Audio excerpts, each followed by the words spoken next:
লাশ মনে হচ্ছে। এখন সিআইডি কে ফোন দিতে হবে। হ্যালো সিআইডি, এখানে একটি লাশ পড়ে আছে। এখানে তো কিছু নেই।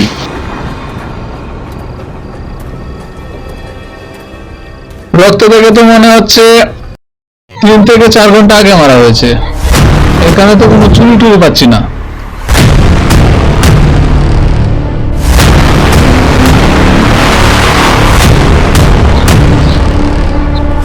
স্যার। হ্যাঁ আকাশ বলো, তারপর বলো কিছু পেয়েছো আকাশ? স্যার, খুনি যখন খুন করে পালায় তখন ওই বাড়ির একটা মহিলা তাকে দেখে নিয়েছিল। এই তারই কেস। তাই নাকি? এই তাহলে খুনি আকাশ।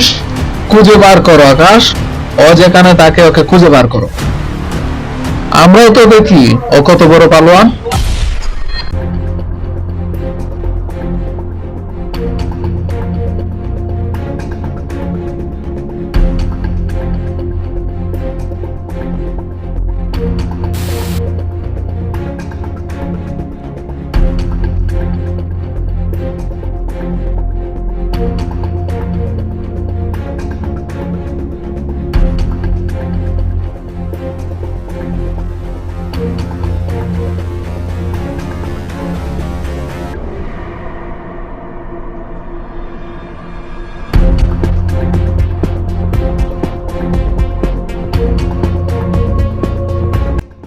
আচ্ছা দেখো তো এই ছবিটাকে চেনো কিনা।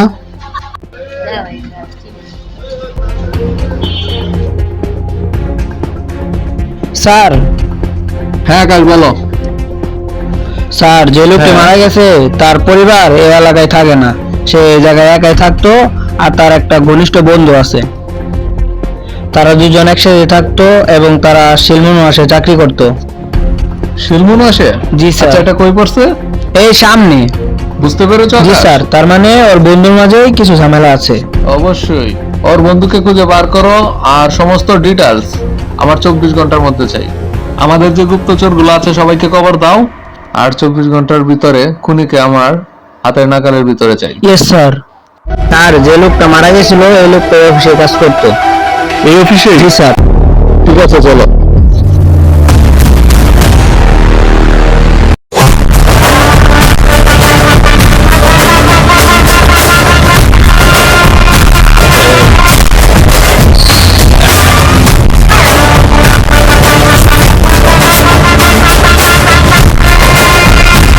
আকাশ তুমি উপরে যাও, আমি দিকটা দেখছি।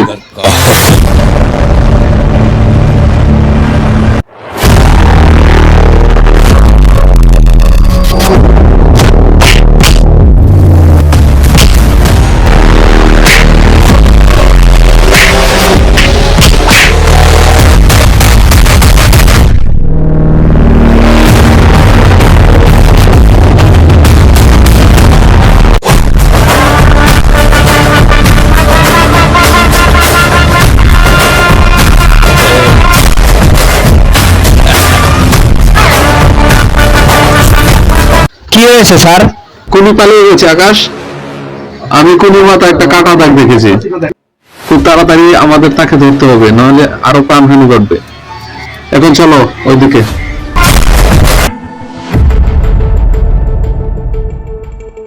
স্যার। হ্যাঁ আকাশ বলো। খুনির খবর পেয়ে গেছি। কি বলো, কোথায়? গোপালপুর নিরাশপাড়া। কি? গোপালপুর নিরাশপাড়া? জি স্যার। তোমাকে কে বললো? গুপ্তচর বলল। আচ্ছা, তাহলে এখনই নিরাশপাড়া অভিযান চালাও, আর খুব তাড়াতাড়ি আমাদের ওকে ধরতে হবে। তার আগেই না কারো খুন হয়ে যায়। Yes sir. চলো।